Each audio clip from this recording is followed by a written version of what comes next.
Okay, well, we're in the green room. This is what we call the green room for the Who is Omar Dyer series, volume 2. This is the Who is Omar Dyer series, volume 2. We are definitely in the green room. And before we get some things started, we want to work on a couple of necessary items here. No big deal. It's just what we're going to do in order to make ourselves comfortable and uh, evaluate uh, some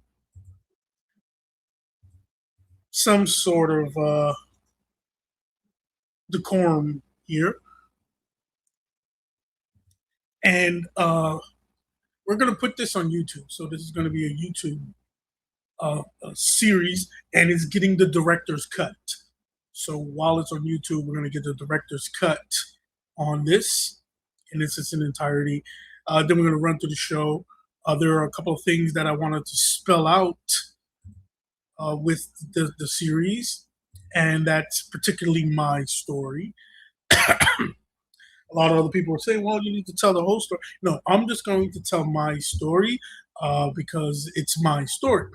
And I implore the players that played with me to tell their story or to connect with me, and we can get a much appreciated and better look at it or a better story. But at the end of the day, we're working on a story that's mine.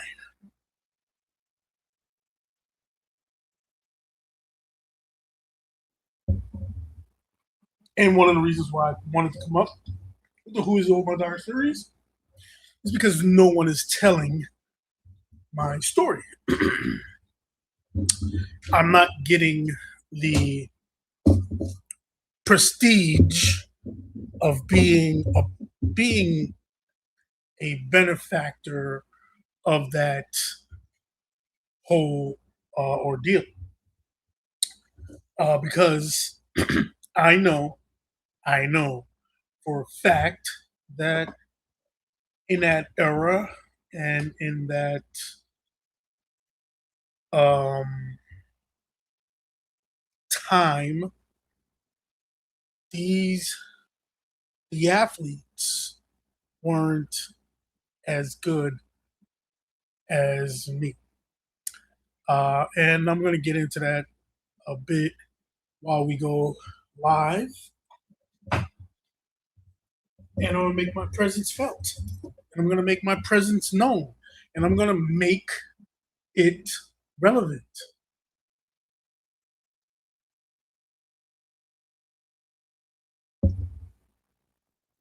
And that's the whole debate around it, and the whole debate on it is that,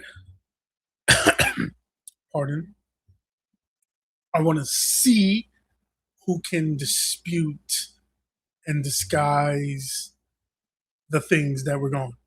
This is a Twitch series, so this will be airing it on Twitch.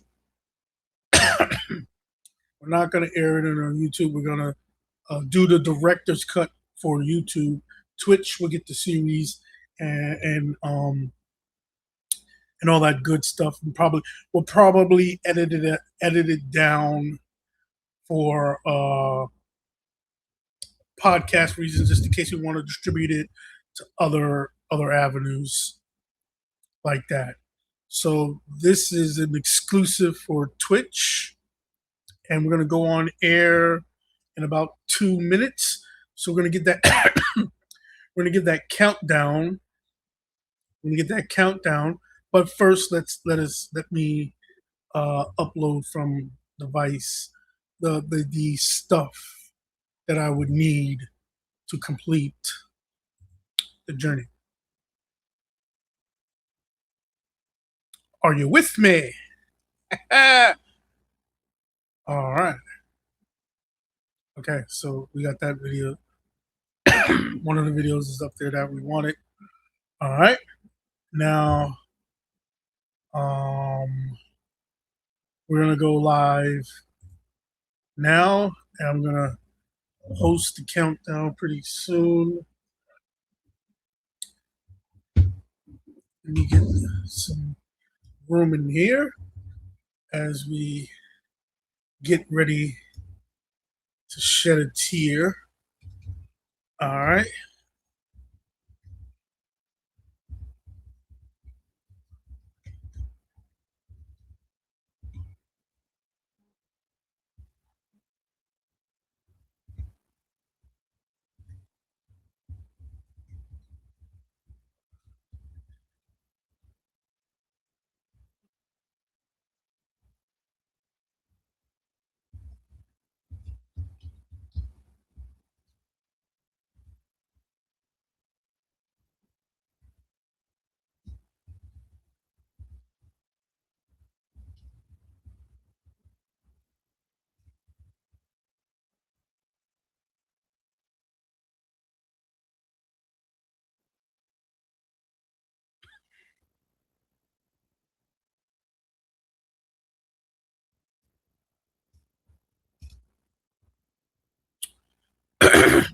All right, pardon me while we have some technical difficulties with our system. Uh-huh. For whatever reason, the system wants to act up on me. Come on. It's my damn computer.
According to Google, he is a community organizer, film director, former political leader out of New Jersey.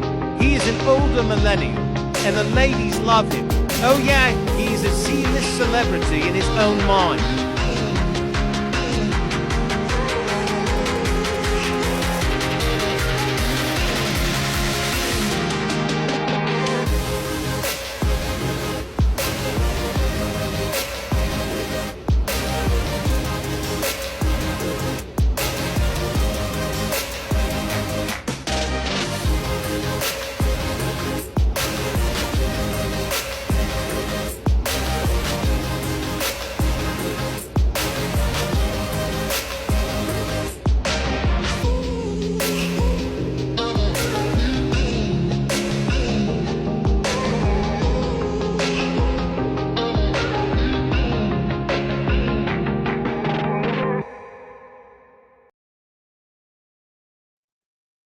Wow.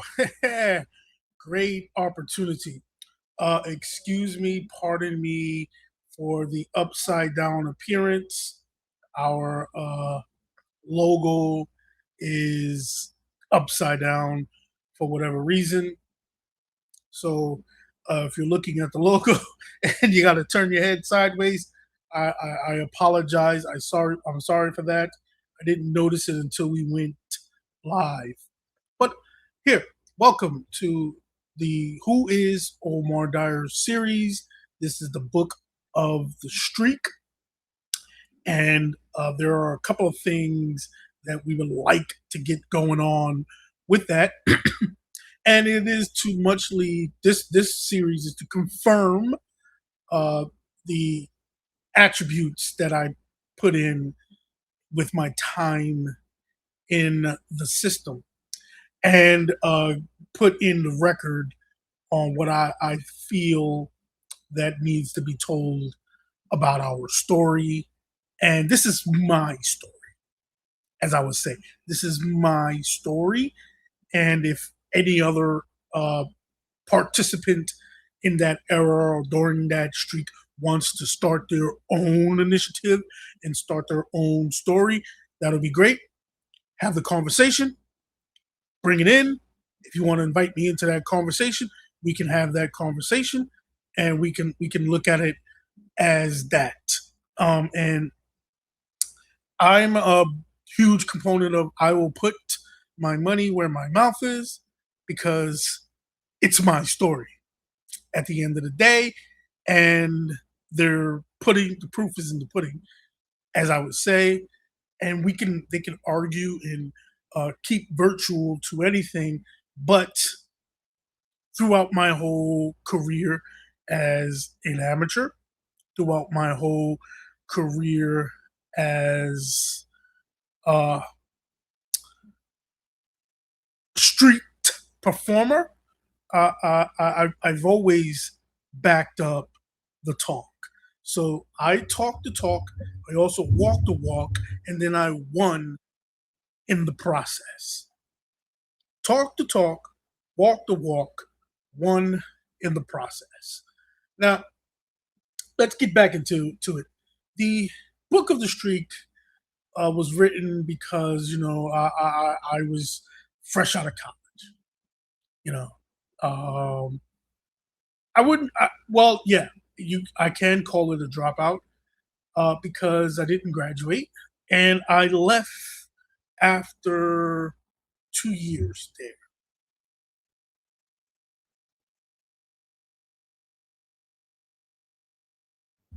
And the reason why I left, like I always say, this is I had to make a family decision, or what we call a life decision. And in that process of evaluating my life, where we were coming from, where I felt that the siblings would go, I honestly believe I made the right choice, because I'm looking at how I grew up, and anyone else's stories is their story, but they didn't grow up like I grew up. They didn't finish the product like I did, and theoretically, how I grew up in the environment that I grew up in, it's a very slim chance in hell. Yes, a very slim chance in hell that one person would survive, but not four boys. My mother had four boys, and me and my oldest brother, we made a pledge that we were going to get out of here. And let's put this in retrospective, because it's my story. And as I think about it too, you know, the city of Hoboken wasn't a peaceful town. It wasn't a top of the cream, on top of the notch town that you see today. All that stuff you see there just wasn't there. It was shipyards. There was literally ships in the Hudson River that were sunken. There were two sunken ships. I grew up around two sunken ships in the Hudson River, and this is not, you know, in the yesteryear. This is relatively, new in because I'm a millennial. So I don't know if you want to call millennials old. I don't know how we're going to do that, but it's not a baby boomer era. It's a millennial era, and there were sunken ships in the Hudson River on the Hoboken side, on or what we call the New Jersey side. The piers, they were terrible. It were rock piers, and there was no guarding. If you fell, you fell in the water, and the water was deep. It wasn't, like you could navigate and swim from it now. No, it was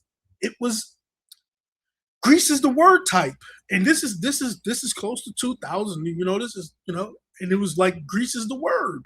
So the waterfront wasn't as exuberant as it is right now.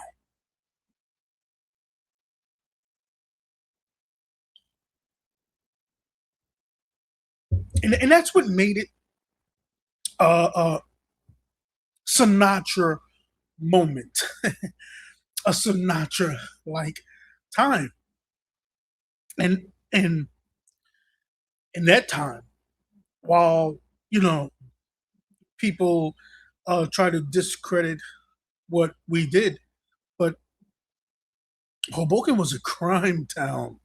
I mean, yeah, Hoboken in the '80s rivaled Camden in terms of uh, criminal activity, because you also got to understand there was train tracks, like literal train tracks that came through the projects. There were times where uh, uh, when America was at war, and then the warships used to come when the soldiers came home.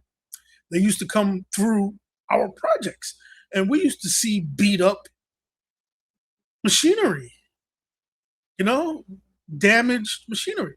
There were, when the Ringling Brothers and Barnum Bailey Circus was around and moving, that train used to run through our hood.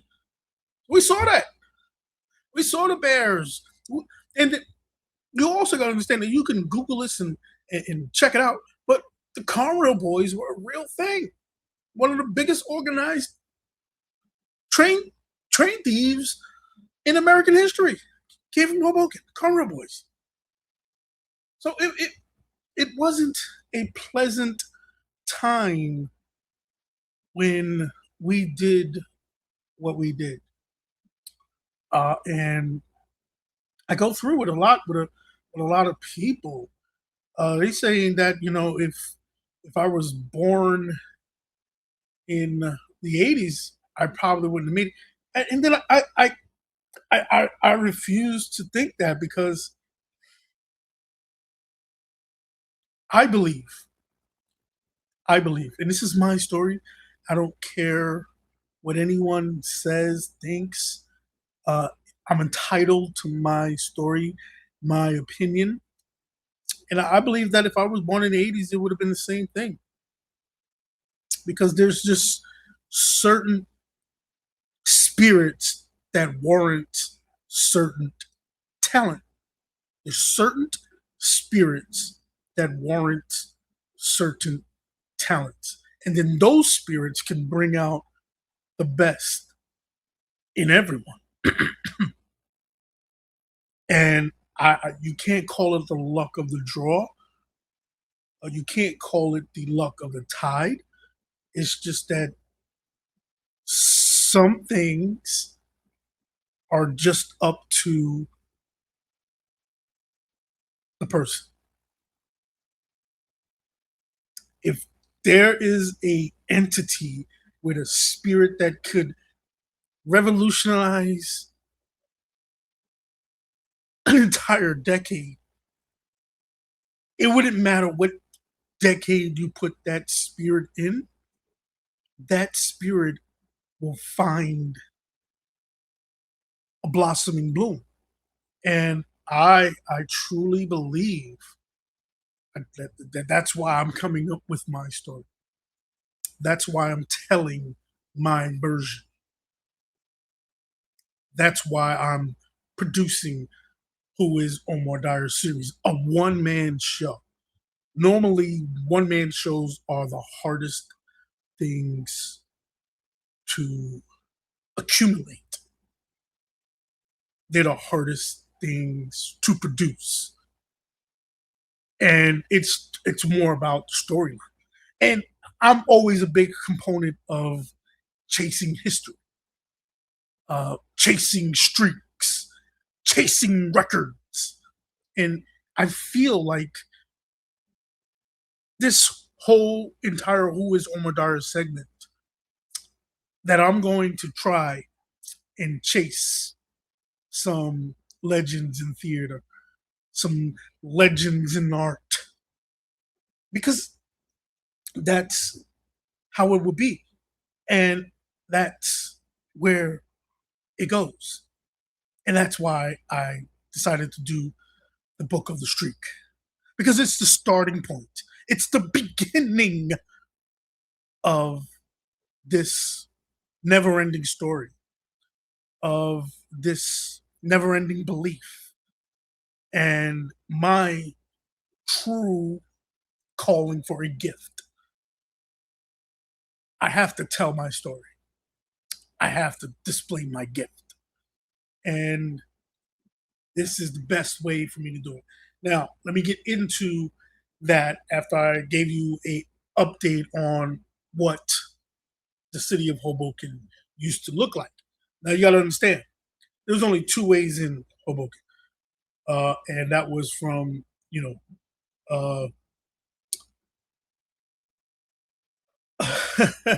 what we call it, Snake Road. That was one way in, Snake Road, which was First Street, 14th Street, the Viaduct. There was no other way. If you went by the water, you had to swim the Hudson River to get out of Hoboken. If you went to 14th Street, it was the only way. It was the Viaduct. If you went through First Street, that's the only way out, was through that side. It was truly a jungle. Two ways in, one way out. That's the story, and I'm sticking to it.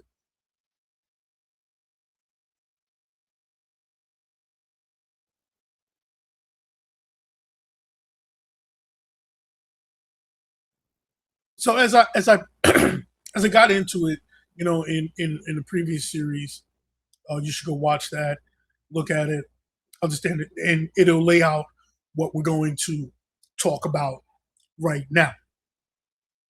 Um, I'm going to get into the Rashard Casey era, so that for the next episode, because I gotta run at least six. They want, yeah, six.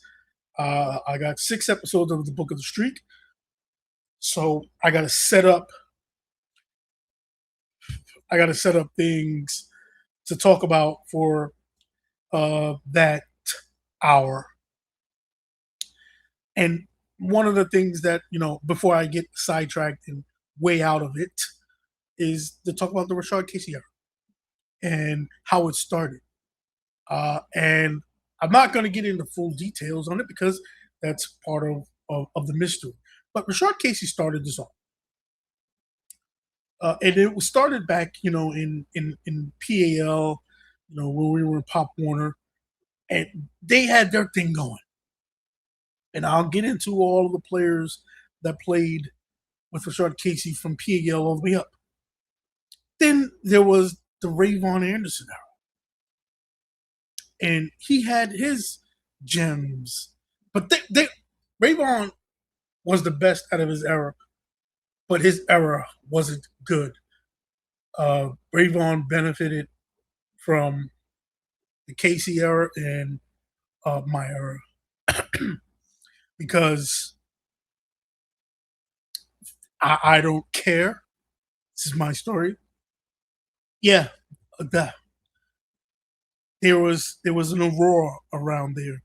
There was a belief, and there was a spirit around us in my era. It went through everything, everything. We weren't just winning in sports, or we weren't just winning in football. We were winning in basketball. We were winning in baseball. We were winning in uh, soccer. We were winning in volleyball.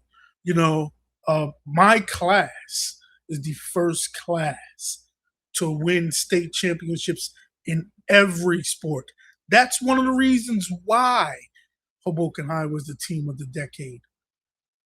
That's the reason why. It's not because, well, the football program was marked by Star Ledger as the program of the football program of the team of the decade, but the school in yeah,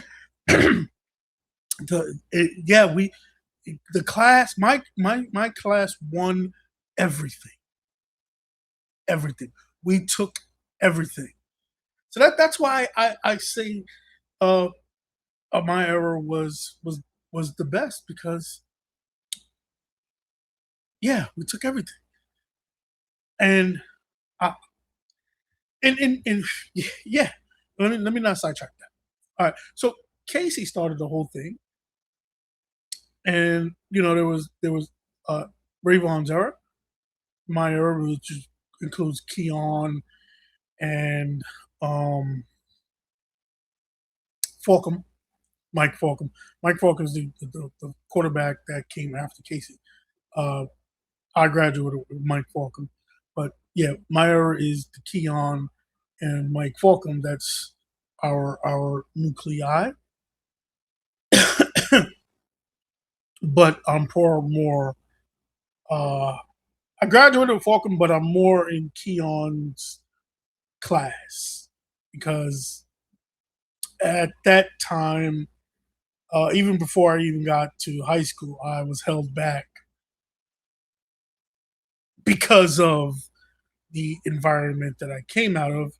And like I said, I had to make a choice, and I made a couple of choices even before I got into the Hoboken High School realm. I made some life choices, and as I stick to the story, stick to the script. So Falcom's error, you know, we could say undoubtedly, because Falcom gets more of the credit for it, because he's the star quarterback, for Hoboken High, and he's um, Edward Stinson's prize possession in terms of quarterbacks and how football is perceived. But yeah, our era, yeah, that's the prize, and it doesn't get enough recognition. Maybe they should do something about that. But here's where we coincide. Uh, we won it in 1994. That was the Casey dominance. Uh, they had an unbelievable, season. They had lost to Prep, 14-7 in that run, and it just parlayed into our run. Um, let me give you a little bit of content. Before I walked into the program, there was a lot of things going on in the atmosphere in terms of Hoboken.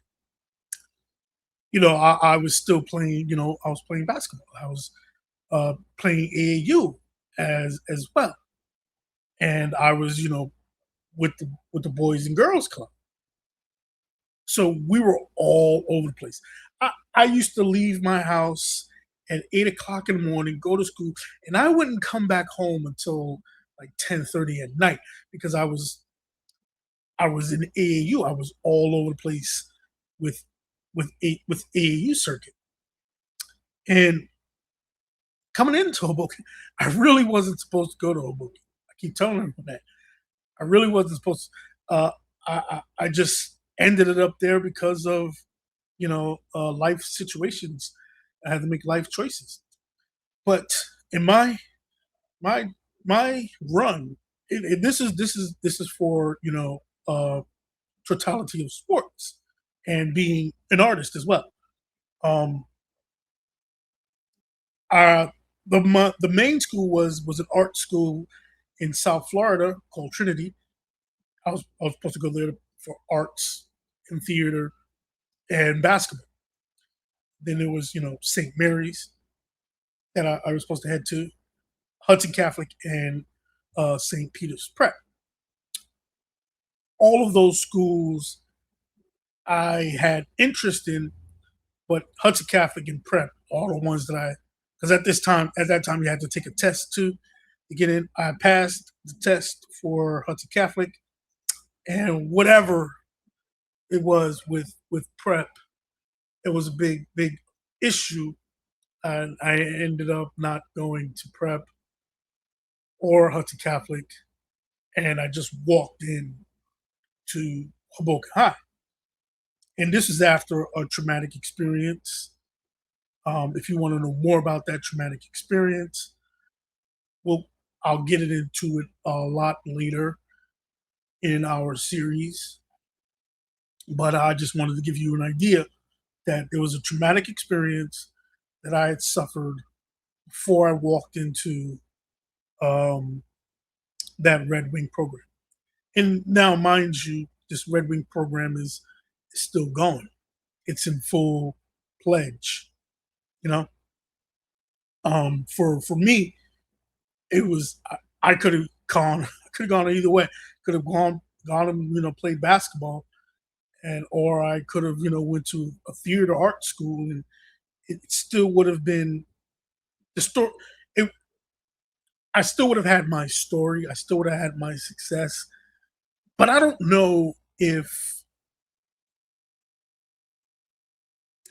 the Red Wings after Casey would have flourished as they flourished because I know, I know, I know by on the field play that there are about 6 games where that streak could have ended. If there wasn't something that I did during that time after Casey, I know, I know, I know for a fact that if you removed me from that element, from that time, from when that specific moment happened, that kept the streak alive, it wouldn't have happened. It definitely would. It wouldn't have happened because, like they said, it's the time and sequence. Time and sequence. It wasn't. Well, first of all, Hoboken didn't have the numbers as everybody else had. We barely had 25 people. 11 on the field, 11 on the field, that's 22. And then you need subs, just according. We barely had 25 people. So it wasn't a solid, rendezvous in there. So I know, I know that if you pulled me off, no, this is after Rashard Casey. If you pulled me out of that mix, yeah, the that streak would have been ended. There's 6 games there that yes, yes, yes, and that's my story, and I'm sticking to it. And only my teammates, we can have that debate if they wanted us to have that debate. Now, we're going to talk about that Ramapo game and how it came about and what type of pressure both sides were on. And is that game truly the game that defined my legacy, or white it out, as you say, or uh, don't acknowledge, and don't adjudicate. And it's tough because I had to go through a lot of process where I literally had to uh,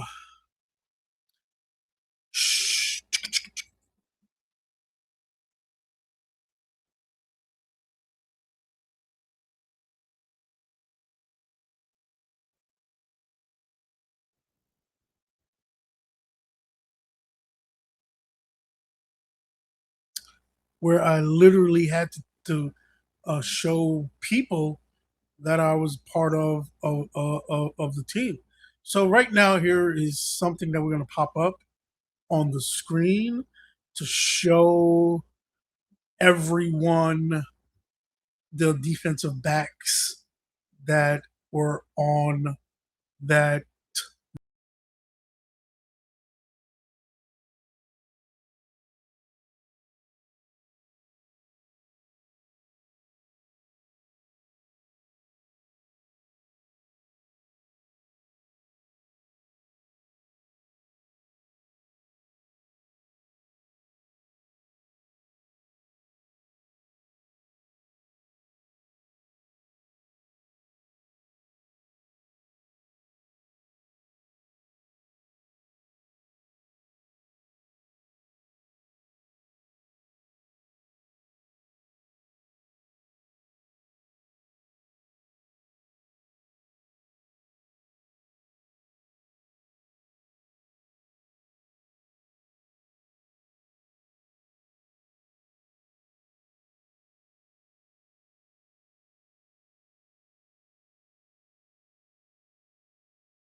what we go? What's going? Okay. Hoop-a-choop-a-choo, All right, so I'm gonna add myself back in. Yeah. Mind you, if you're looking at that, I apologize. I've got some things that I wanted to share. I think I shared that there. All right. Now let me share this. When a lot of people say, "Oh, you weren't part of that. You didn't get nothing for that." Um, we're gonna add a little notch to that. All right. Uh,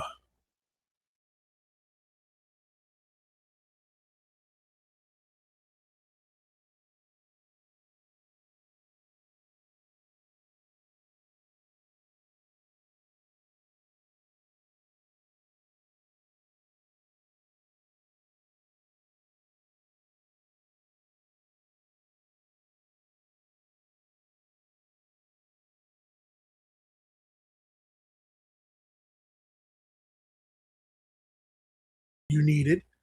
You got it. All right. And what I'm gonna do is um we're gonna close this out pretty soon. So I'm gonna add this final stream to it, and we're gonna play it in its entirety.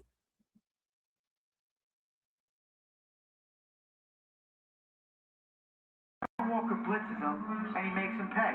And he gets it off to them, and he finds the right receiver. Not many high school quarterbacks can make that quick decision. Watch number 28. He'll come into your screen late on the right side, and now he tries to go after Chris. Chris picks it up and goes right where he has to go, to the open wide receiver. First and 10 right now. You see Tornicia takes it all the way down to the 22-yard line. Here's Toll on first down, left side. Takes a quick hit. We'll pick up a couple. Looks like he was brought down by Chris Martinez.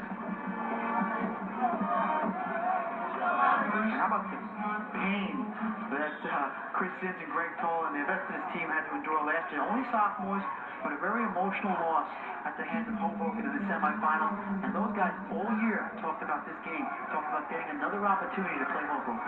And here they are. Second down and 8.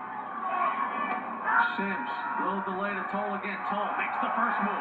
Looks for the outside. Forkham comes up. He can't bring him down, but here comes the cavalry right there. Good job by the Hoboken defense to close down the outside.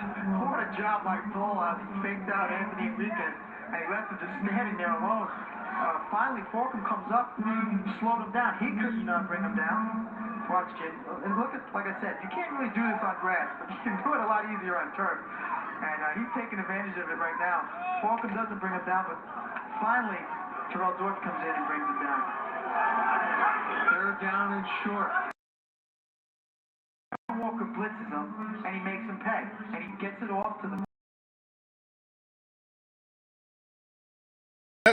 That's what we're doing here with that. I gave you a quick look at it, and I hope you enjoyed that small clip. But yeah, we went into overtime with this group, and we lost 21-14. It was a traumatic experience. I'm gonna have some more on that in the future, because like I said, I got 6. I'm pushing 6. They requested 8, but I gotta figure out how to calculate and put this story together. Because like I said, one-man shows are tremendously hard to produce, and tremendously hard to get the notoriety for it to go through as well. But we're coming up on the end of our time here, and we thank you for being a part of it. Thank you for being here. Thank you for watching us. We're not going to rock me baby yet, but we are definitely going to all night long. Rock me, baby, right? Yeah, I gotcha. I gotcha. You're good. And this is Who is Omar Dyer, right? It's called The Book of the Streak. And in that Book of the Streak, we're talking about the legacy of Hoboken. Tune in next time where we're going to get into details of what started the streak. And we're going to come to a conclusion of it. Now, by the way, there's going to be some mishaps. There's going to be some mistakes. We're also going to talk about the culture in Hoboken during that time frame. So I enjoyed watching this with you, and let's get it on.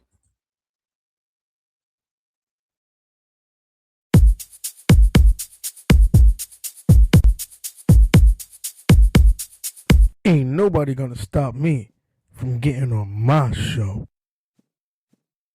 Real Comedians from the Hood.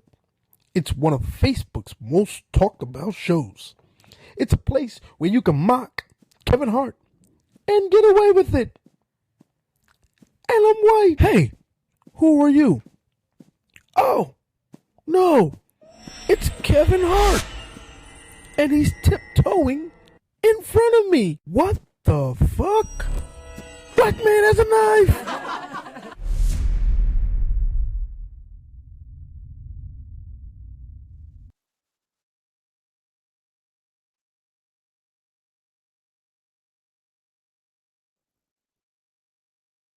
Okay, so now we're in the green room here. This is the director's cut, and we're gonna get going on what we feel is next. So the next series for the Who is Omar Dyer, I don't know when we're gonna air it or when we're gonna run it, but it's going to be about Rashard Casey and everything that led up to the events happening in Hoboken. So once again, I thank you for watching. Thank you for being here. Thank you for tuning in. And I will say this, like I said to everyone, it's my story, and I'm sticking to it.